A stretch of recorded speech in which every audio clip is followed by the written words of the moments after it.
Welcome back to the Retirement Master, an Excel spreadsheet that's designed to help you plan for your retirement and then live it to its fullest. This is the 10th video in a series of short videos that would demonstrate just how to use the Retirement Master spreadsheet and how it works. So I'm going to go down here to the spending plan and pull it up. And we're working with the same scenario we began with 141,000 CAB. And I'm coming down here to section 1. Okay, we talked in a previous video of how important it was that these numbers be accurate and how overspending consistently, even by $100, can have a major impact on your CAB. And so with that importance being noted, how do you do the tracking? How do you stay on plan?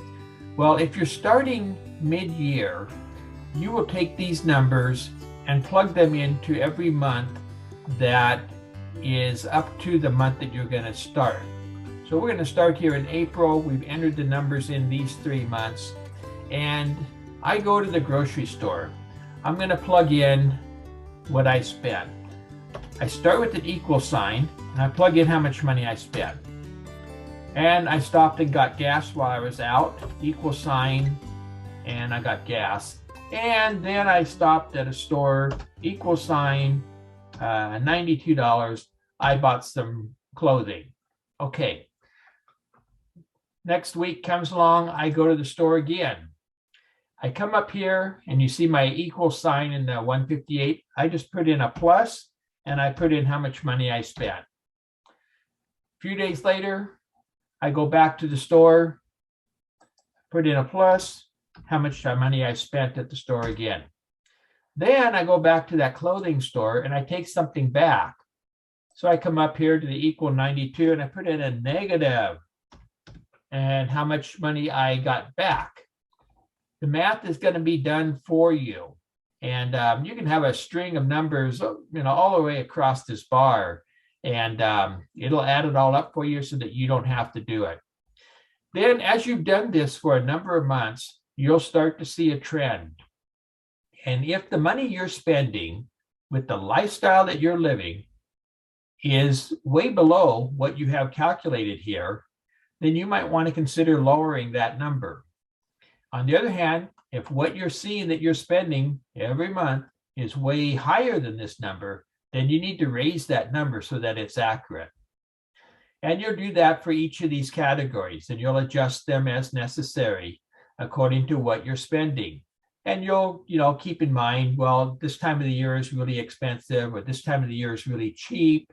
So even though you may be spending more or less than these numbers, you might keep them the same if you think that over the course of the year, they're going to come out about what you have. Okay, with that, down the road, life happens.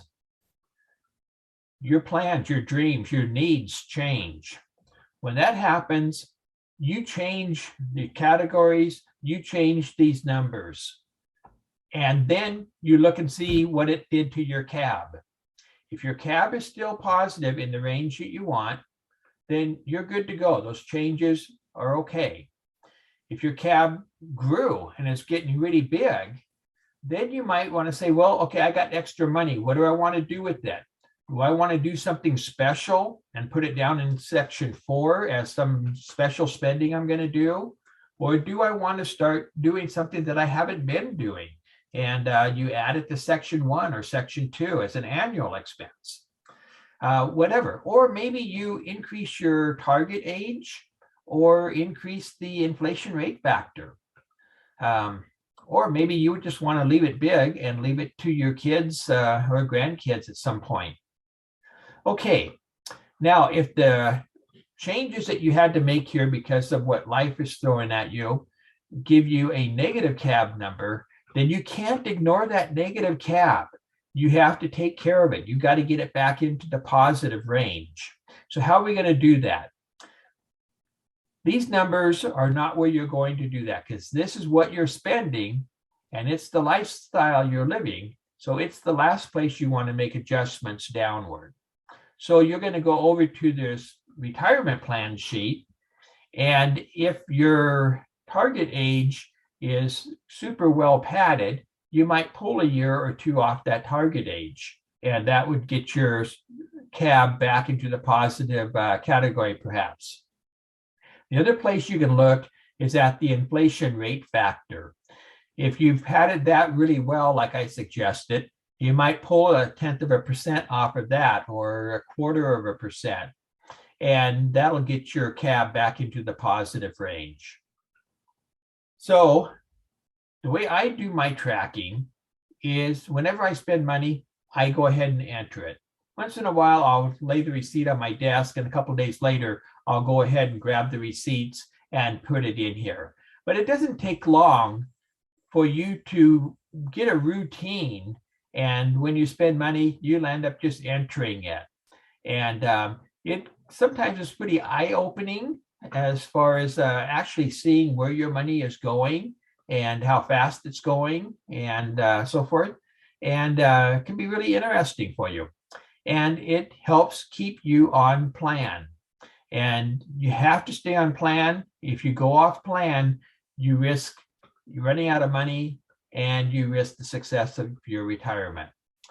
Coming down into sections 2 and 3, you do basically the same thing, except if you're starting mid-year, you'll look at these categories and say, okay, how much have I spent in each of these? And you'll just enter them, and maybe just enter them all in January, the amounts. And then you start tracking from this day forward for the rest of the year. And once again, proving that these numbers are right, or they're too high or too low, and making the adjustments and seeing what your CAB has done. So super important for the success of your retirement, and to make sure you don't run out of money, is to make sure these numbers are accurate and that you're staying on path. And you cannot know that unless you're tracking your spending. It's just impossible.